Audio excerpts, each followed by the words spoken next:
Hi good morning everyone, welcome back again.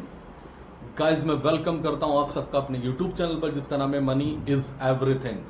First time visit कर रहे हैं, please like कीजिए, शेयर कीजिए, सब्सक्राइब कीजिए और बेल आइकन जरूर प्रेस कीजिए। बात करने वाला हूं ग्लोबल मार्केट पर, कैसा सेशन रहा कल का अमेरिकन मार्केट में और रिलायंस का जीडीआर क्या कह रहा है, विप्रो का एडीआर अभी क्या चल रहा है और मंडे को लेकर क्या हम पोजीशन बनाने वाले हैं। ट्यूसडे जो हम ट्यूसडे तक होल्ड करेंगे बजट से रिलेटेड। हमने कल ट्रेड दिया था फिन निफ्टी का विद इन 15 मिनट्स, उसमें 25 रुपीज का गैप आया। ये होती है प्रीमियम कैलकुलेशन, ये होती है डिफरेंट स्ट्रेटजी, ये होता है यूनिक एक्सपीरियंस।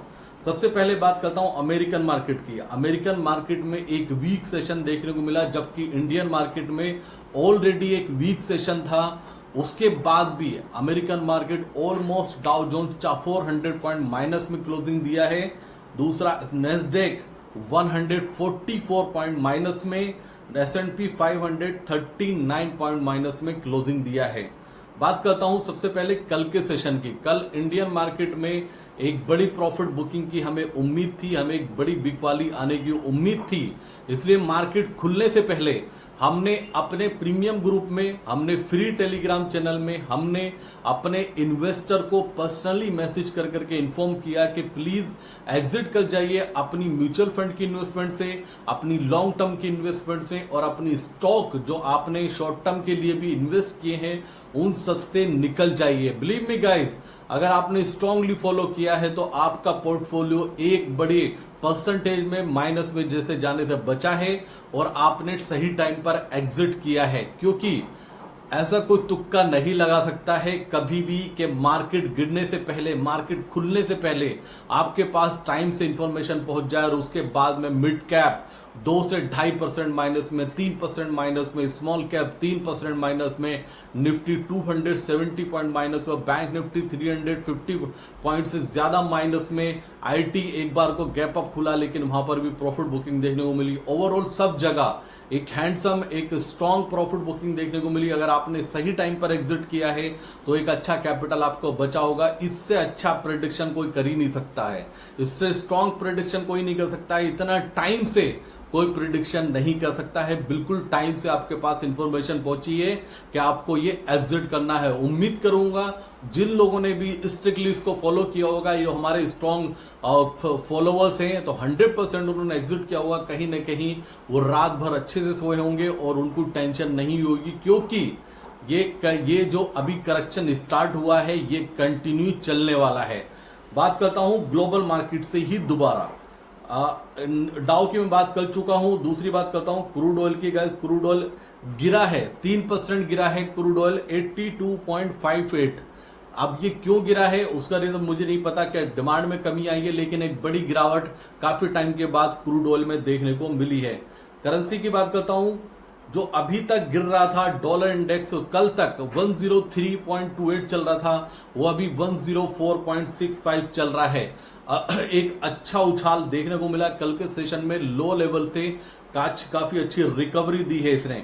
बॉन्ड यील्ड्स की बात करता हूं, जो बॉन्ड यील्ड्स 4.16 4.12 के आसपास आ चुका था, बॉन्ड यील्ड अब क्रॉस हो चुका है 4.24, तो अच्छी खासे वहां पर भी बाउंस देखने को मिले। ओवरऑल देखा जाए तो मार्केट की ब्रेथ जो है काफी वीक थी कल इंडियन मार्केट की, और ये बहुत टाइम के बाद हुआ है। अभी तक क्या हो रहा था, इन्वेस्टर और ट्रेडर का माइंडसेट क्या था कि वो बाय ऑन डिप बने हुए थे और मार्केट उनको इंट्राडे में बाउंस दे रही थी। मैक्सिमम टाइम ऐसा हुआ है कि अगर 100 पॉइंट माइनस निफ्टी है तो वो लास्ट में क्लोजिंग के टाइम पर पॉजिटिव हो जाती थी, और ये बार बार हुआ है। लेकिन ये हमेशा नहीं होगा, ये हमेशा नहीं होगा गाइस। अब जिन लोगों की भी पोजीशन फंसी है, मेरे अकॉर्डिंग उनको एग्जिट आसानी से नहीं मिलने वाला है। जो मुझे डरा रहा है वो है S&P विक्स। गाइस ये पिछले 3-4 ट्रेडिंग सेशन में 25% यानी कि 25% इंक्रीज हुआ है। अगर ये इस तरह से रेशियो में इंक्रीज हुआ तो ये अच्छा संकेत नहीं है। और जो दूसरा सबसे बड़ा रीजन है FIs का डेटा। FIs का लॉन्ग पोजीशन 81% था। गाइस आप यकीन नहीं करेंगे, एक दिन पहले यानी कि फ्राइडे के सेशन में मार्केट में 15,000 करोड़ की वन साइड बाइंग की थी FIs ने। अब फ्राइडे के सेशन में क्या हुआ था, फ्राइडे के सेशन में मार्केट खुला, पहले नीचे गया, नीचे जाने के बाद मैक्सिमम ट्रेडर ने निगेटिव पोजीशन बनाई क्योंकि उस टाइम 200 पॉइंट माइनस में था बैंक निफ्टी, और निफ्टी भी ऑलमोस्ट 30 से 40 पॉइंट माइनस में था। ट्रेडर ने वहां पे शॉर्ट पोजीशन बनाई, कोई इतनी सी उम्मीद नहीं लगा सकता था। सॉरी, थर्सडे के सेशन की मैं बात कर रहा हूं, फ्राइडे के नहीं, ये थर्सडे के सेशन की मैं बात चल रहा हूं। थर्सडे के सेशन में कोई भी उम्मीद इतनी सी नहीं लगा सकता था कि जो निफ्टी माइनस में था वो रिकवर करके एक टाइम पर 190 पॉइंट प्लस हो जाएगा, यानी कि 200 पॉइंट प्लस हो जाएगा, यानी कि इंट्राडे में 230 पॉइंट्स की रैली वन साइड करेगा।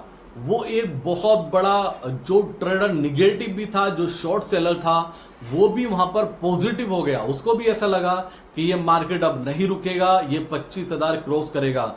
एक टाइम पर बैंक निफ्टी जो माइनस में थी 200 पॉइंट्स, वो रिकवर करके एक टाइम पर 390 पॉइंट प्लस में हो गई थी। अब वहां पर जो शॉर्ट सेलर था उसने बिल्कुल दम तोड़ दिया, उसको लगा कि अब मार्केट नहीं गिरने वाला है, उसने गिव अप किया। वही रीजन है कि कल के सेशन में वन साइड गिरावट आपको देखने को मिली, क्योंकि अब जो शॉर्ट वाले भी थे जिनका माइंडसेट ये था कि मार्केट में करेक्शन आएगा, करेक्शन आएगा, कहीं ना कहीं वो भी अब बुलिश हो चुके थे। यही एक रीजन था सबसे बड़ा। और एफआईएस की 15,000 करोड़ की बाइंग थर्सडे के सेशन में जो दिखाई दे रही थी, स्टॉक फ्यूचर, इंडेक्स फ्यूचर और कैश मिला के ऑलमोस्ट 15,000 करोड़ की बाइंग थी, और ये बहुत बड़ा फिगर था, जबकि एफआईएस की लॉन्ग पोजीशन 81% थी। तो कल का, अगर मैं कल का डेटा देखता हूं, फ्राइडे का डेटा एफआईएस का निगेटिव है। उन्होंने भले से 1500 करोड़ की बाइंग जरूर करी है कैश में, लेकिन आप डीपली जाके डेटा रीड करेंगे स्टॉक फ्यूचर का और इंडेक्स फ्यूचर का, वो डेटा निगेटिव है। प्रो का डेटा निगेटिव है, और रिटेलर ऑलवेज हमेशा वो अपोजिट ही बैठता है, वो पॉजिटिव है। तो ये कुछ चीजें हैं जो मार्केट में एक बड़ा संकेत दे रही है कि बड़ी गिरावट आ सकती है। स्टॉक की हालत ऐसी हो सकती है कि आपको एग्जिट मिलेगा भी नहीं। गाइस, स्टॉक में मैं बहुत बड़ी गिरावट की उम्मीद कर रहा हूं, और निफ्टी में कम से कम 1000 पॉइंट की गिरावट की मैं उम्मीद कर रहा हूं। बैंक निफ्टी का आउटलुक कैसा होगा, अगर इस सब निगेटिविटी को कुछ चेंज कर सकता है तो वो कर सकता है एचडीएफसी बैंक का रिजल्ट और कोटक महिंद्रा बैंक का रिजल्ट। अगर इन दोनों रिजल्ट की तरफ से कुछ सरप्राइज आता है तो मंडे हो सकता है मार्केट टर्न भी हो जाए, मार्केट मुड़ भी सकता है। लेकिन इन दोनों इन दोनों बैंक के रिजल्ट आने के दम पर बैंक निफ्टी मुड़ सकता है, लेकिन निफ्टी अब वीक रहेगा। रिलायंस का जीडीआर 4% माइनस में हाईएस्ट वेटेज रखता है निफ्टी में, तो एक बड़ी गिरावट की उम्मीद मुझे है। हो सकता है एचडीएफसी बैंक और कोटक महिंद्रा बैंक का रिजल्ट भी शायद उतना अच्छा नहीं आने वाला है। यहां पर सिर्फ नजर बना के रखना आउटलुक करके, मैनेजमेंट आउटलुक के लिए कितना पॉजिटिव है, क्योंकि डिपॉजिट ग्रोथ में भी जो कमी आई है ना, उसका इंपैक्ट बैंकिंग के रिजल्ट पर दिखाई देगा। दूसरी बात गाइज, हुआ क्या है कि मैक्सिमम ट्रेडर ने जो एफडीज करते थे, वो अपनी एफडीज उन्होंने तोड़ तोड़कर म्यूचुअल फंड में इन्वेस्टमेंट की है, या खुद से ट्रेडर बन चुके हैं। वो अपना जो कैपिटल था उसको एक तरफ निकाल करके खुद से ट्रेडिंग स्टार्ट करती है। अपनी जॉब छोड़कर, अपने बिजनेस छोड़कर वो फुल टाइम ट्रेडर बन चुके हैं। और जब जब ऐसा होता है तो गाइस बिलीव मी, मार्केट में बड़े करेक्शन आते हैं, और इस बार ये जो करेक्शन होगा ना, ये डीपली करेक्शन होगा। मैं ये नहीं कह रहा हूं इंडेक्स 20,000 चला जाएगा, 21,000 चला जाएगा, डिफरेंट थिंग, लेकिन स्टॉक बहुत बुरी तरह गिरेंगे। और दूसरी बात, बजट में अगर कुछ भी बड़ा एक्साइटमेंट या बड़ा पॉजिटिव नहीं आया, जैसे कि हर बार क्या होता है कि बजट में कुछ पॉजिटिव नहीं आता, मार्केट रिकवर हो जाता है, मार्केट ऊपर चला जाता है, मार्केट को ऐसा लगता है कि कुछ निगेटिव तो नहीं आया। अगर बजट में इस बार कुछ बड़ा पॉजिटिव नहीं आया तो ये वर्स्ट एक्सपायरी होगी अभी तक की स्टॉक मार्केट की वर्स्ट एक्सपायरी होगी स्टॉक के रिलेटेड। आप ध्यान से समझना, जो थर्सडे को एक्सपायरी होगी उससे पहले स्टॉक्स की ऐसी हालत हो जाएगी कि लगेगा कि अब इनको वापस रेट पे आने पे सालों लग जाएंगे, अगर बजट में कुछ भी बड़ा पॉजिटिव नहीं आया। तो ये पूरा अपडेट है। मार्केट में एक निगेटिव ट्रेड बना है, बहुत टाइम के बाद स्ट्रॉन्ग निगेटिव ट्रेंड बना है, क्योंकि अभी तक बाय ऑन डिप चल रहा था मार्केट, जैसे नीचे आती थी मार्केट ऊपर चला जाता था, लेकिन अब ऐसा लगता है कि मार्केट आसानी से रिकवर नहीं करेगा। एक छोटी सी स्टोरी अपने ट्रेडर के लिए, ट्रेडर की लाइफ एक क्रिकेट की तरह होती है। उस क्रिकेट में ट्रेडर आउट नहीं होता है, ये याद रखना। और क्रिकेट की पिच पर ट्रेडर खड़ा हुआ है, वो बैटिंग कर रहा है। बॉलिंग कौन करता है? बॉलिंग करता है मार्केट उसकी तरफ बॉल फेंकता है। बॉल क्या होती है? अपॉर्चुनिटीज, ट्रेड, कॉल या पुट। वो दिखाता है आपको क्या लेना है, आप उसको कितना कैच कर सकते हैं। वो बार बार बॉल फेंकता है, ट्रेडर बार बार मिस होता है। वो बार बार फेंकता है, वो ट्रेडर बार बार मिस होता है। ट्रेडर हताश हो जाता है बहुत बुरी तरह। लेकिन जो बिलीफ सिस्टम को फॉलो करते हैं और जो कॉन्फिडेंस रखते हैं, वो डटे रहते हैं उस पिच पर और गिव अप नहीं करते हैं। जब एक ऐसी बॉल आती है मार्केट की तरफ से, ट्रेडर आगे बढ़ के उस बॉल पे 6 लगाता है। जब वो 6 लगाता है तो बहुत सारे अपने जो पुराने गैप बन चुके थे उनको पैचअप करता है और वो फिर से खड़ा हो जाता है।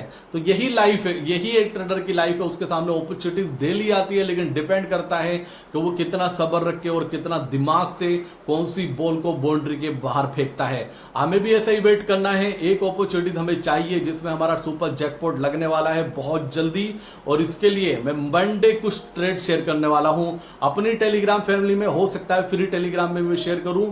मंडे के लिए रेडी रहना। जो ट्रेड आपको लेकर जाएगा बजट में, और बजट में उसको वेट करना है।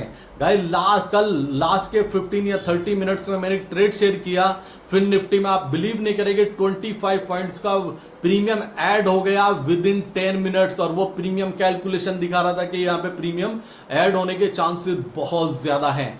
तो यहां पर आपको डिफरेंट मिलने वाला है, यहां पर आपको यूनिक मिलने वाला है। यहां पर हम सट्टा नहीं खिलाते, हीरो जीरो टाइप ट्रेड तो बिल्कुल नहीं देते हैं। और एक्सपायरी के दिन और एक्सपायरी वाला ट्रेड हम कभी नहीं देते, क्योंकि हमें पता है जो सबसे ज्यादा ट्रेडर बर्बाद होता है वो हीरो जीरो में होता है और एक्सपायरी के दिन होता है, और ओवर ट्रेडिंग में तो सबसे ज्यादा बर्बाद होता है। और please I am requesting you to all of you guys, कोई भी आपके पास कॉल आए एडवाइजरी से रिलेटेड, आपको उसको टाइम नहीं देना है। आपको उस पर फेथ नहीं करना है, उस पर ट्रस्ट नहीं करना है, उसकी बातों में नहीं आना है। अपना एक भी पैसा किसी भी ऐसी एडवाइजरी जो आपको फोन पे मिलती है उनको मत देना, उनके कहने पे कुछ मत करना। उनके टारगेट डिफरेंट होते हैं। उनका टारगेट होता है कि आपको सब्सक्राइबर कैसे बनाया जाए, कैसे उनका मंथली या क्वार्टरली या हाफ ईयरली पैकेज आपको चेपा जाए और आपसे पैसा निकाला जाए। बिलीव मी गाइस, उनके पास इमोशंस नहीं होते हैं। उनको ऐसा लगता है कि आप उनके लिए एक बकरी की तरह हो, उनको हलाल करना होता है। बिलीव मी, ये वो सच बता रहा हूं, कुछ ना जाने कितनी बार एज ए ट्रेडर के साथ में हो चुका है। बहुत कॉल्स आती, इंदौर, अहमदाबाद, उनका काम यही है कि 10 बजते ही वो कॉल करना शुरू कर देते हैं। और आपने एक बार बोल दिया कि हाँ मैं ट्रेडिंग करती हूं, तो उसके बाद में कहानी ही डिफरेंट हो जाती है। तो प्लीज बचिएगा उन सबसे। लास्ट में डिस्क्लेमर, जो भी हम पोजीशन यहाँ डिस्कस करते हैं हमारे क्लाइंट के अकाउंट में और हमारे अकाउंट में 100% होती है। इंडियन आर्मी, आप फर्स्ट प्रायोरिटी पर हैं। अगर कुछ भी आपके साथ निगेटिव हुआ या कुछ भी आप मार्केट से रिलेटेड कुछ भी नया स्टार्ट करना चाहते हैं या पुराने से कुछ जूझ रहे हैं, प्लीज अपनी स्टोरी मेरे साथ शेयर करिए। तब तक के लिए थैंक यू सो मच। जय हिंद दोस्तों, और प्लीज दुआ करिएगा कि 100% आज मैं फिट हो जाऊं। जय हिंद।